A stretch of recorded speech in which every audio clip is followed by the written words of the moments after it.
नमस्ते। इस बुलेटिन में आप सभी दर्शकों को बहुत बहुत स्वागत है। आपके साथ मैं हूं जयप्रकाश शर्मा। लखनऊ से एक बड़ी खबर आ रही है। नीट जांच की आंच लखनऊ तक पहुंच गई है। आरओ सिपाहियों भर्ती पेपर लीक के मास्टरमाइंड से जुड़े हैं तार। रवि अत्री, डॉक्टर शरद कुमार गिरोह का हाथ। नीट का पर्चा लीक कराने में रहा है इनका। सीबीआई के हाथ लगे कुछ सबूतों के आधार पर खुलासा। दोनों आरोपी अभी जेल में बंद है। सीबीआई की लखनऊ टीम भी एक्टिव हो गई है। सीबीआई ने इनका पुराना ब्यौरा खंगालना शुरू कर दिया है। सीबीआई जल्दी दोनों आरोपी के अलावा सिपाही भर्ती पेपर लीक के मास्टरमाइंड राजीव नैन और सुभाष प्रकाश से पूछताछ के लिए कोर्ट से अनुमति लेगी। रवि अत्री और डॉक्टर शरद 2012 और 2015 में एआईपीएमटी हुई धांधली में भी आरोपी रहे। इसी वजह से सीबीआई इनका ब्यौरा खंगाला। इसके अलावा रवि अत्री, डॉक्टर शरद, सुभाष प्रकाश, राजीव नैन आरओ, एआरओ और सिपाही भर्ती पेपर लीक में भी शामिल है।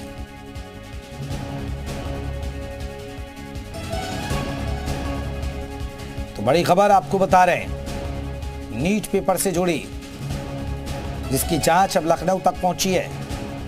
आरओ सिपाही भर्ती पेपर लीक के मास्टरमाइंड से जुड़े हैं तार। रवि अत्री और डॉक्टर शरद कुमार गिरोह का हाथ है। इसमें राजीव, सुभाष से भी पूछताछ होगी। सीबीआई जल्द कोर्ट से पूछताछ की परमिशन लेगी। इनका नीट के पेपर लीक कराने में भी नाम सामने आ रहा है। सीबीआई की लखनऊ टीम अब एक्टिव हो गई है। सीबीआई के हाथ लगे कुछ सबूत के आधार पर खुलासा। दोनों आरोपी अभी जेल में बंद है।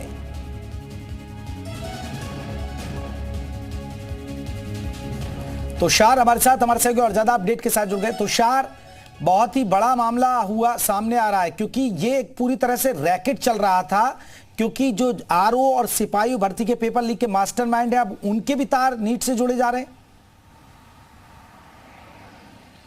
बिल्कुल, देखिए, सबसे पहले बताऊं तो जो आरओ और सिपाही भर्ती के जो मुख्य मास्टरमाइंड है राजीव नैन मिश्रा और सुभाष प्रकाश, इनके तार नीट मामले से इसलिए जुड़ गए हैं क्योंकि नीट में जो आरोपी हैं रवि अत्री और इसके अलावा डॉक्टर शरद, इन दोनों के जो कनेक्शन है, ये सब एक ही गिरोह के आदमी हैं, एक ही गिरोह के सदस्य हैं। एआईपीएमटी का जब एग्जाम 2012 और 2015 में हुआ था, तो उस समय रवि अत्री और डॉक्टर शरद, इन दोनों के नाम उसमें शामिल हुए थे। फिलहाल ये दोनों जेल में बंद हैं और अब सीबीआई इनका ब्यौरा खंगाल रही है। कुछ सीबीआई को सबूत हाथ लगे हैं जिसमें इन दोनों के नाम सामने आए हैं और यही दोनों आरओ और सिपाही भर्ती में भी शामिल रहे जब पेपर लीक हुआ था।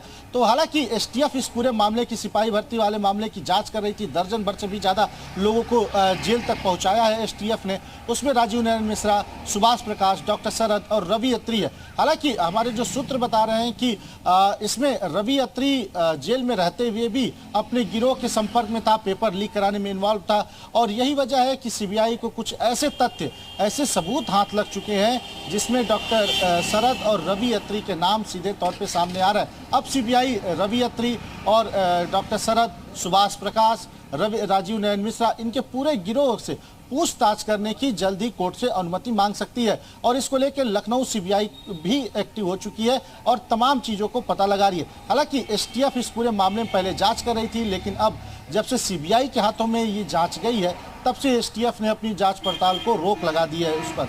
तो अब देखना ये होगा कि इनसे पूछताछ में सीबीआई क्या निकलवा कर सामने आ पाती है। लेकिन अभी अगर बात करें तो नीट की जांच की जो आंच है वो लखनऊ तक पहुंच चुकी है और जल्दी इसमें कई खुलासे सीबीआई भी कर सकती है।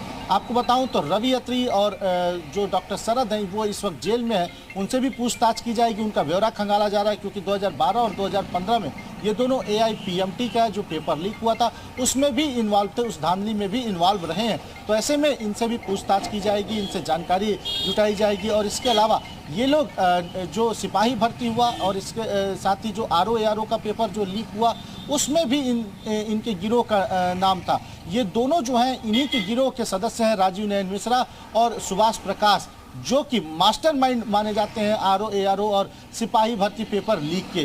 तो इन सभी पूरे गिरोह से भी पूछताछ की जाएगी और इनके गिरोह पर सीबीआई की भी नज़र है इस वक्त, जो कि ये पता लगाने की कोशिश करी कि किस तरह से इन लोगों ने नीट के पेपर में धांधली की है, नीट के एग्जाम में धांधली की है। तो इनसे भी पूछताछ की जाएगी। हालांकि सभी इस वक्त जेल में बंद है। रवि अत्री की बात करें तो रवि अत्री हरियाणा का रहने वाला है और जो डॉक्टर शरद है वो लखनऊ का रहने वाला है। तो इनसे जल्दी कोर्ट की अनुमति मांग सकती है सीबीआई इनसे पूछताछ करने के लिए। चलिए तुषार, बने रहिए, कुछ और खबरों पर भी आपसे हम अपडेट लेंगे। आपको बता दें